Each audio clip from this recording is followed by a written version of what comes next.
এটা হচ্ছে কাটুম কুটুম ঘর।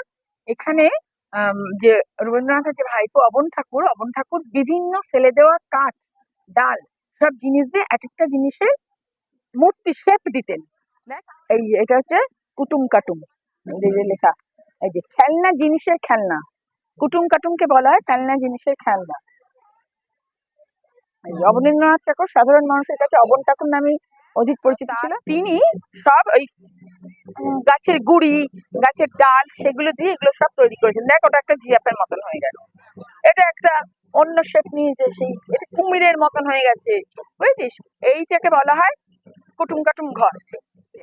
দেখ কি অদ্ভুত ভাবে এটা যেন মনে হচ্ছে একটা মাছের মতন বা হাঙরের মতন একটা হাঁ করে আছে। হ্যাঁ, তারপর এটা একটা কামানের মতন নেমে এসছে, ওটা একটা বাউলের মতন।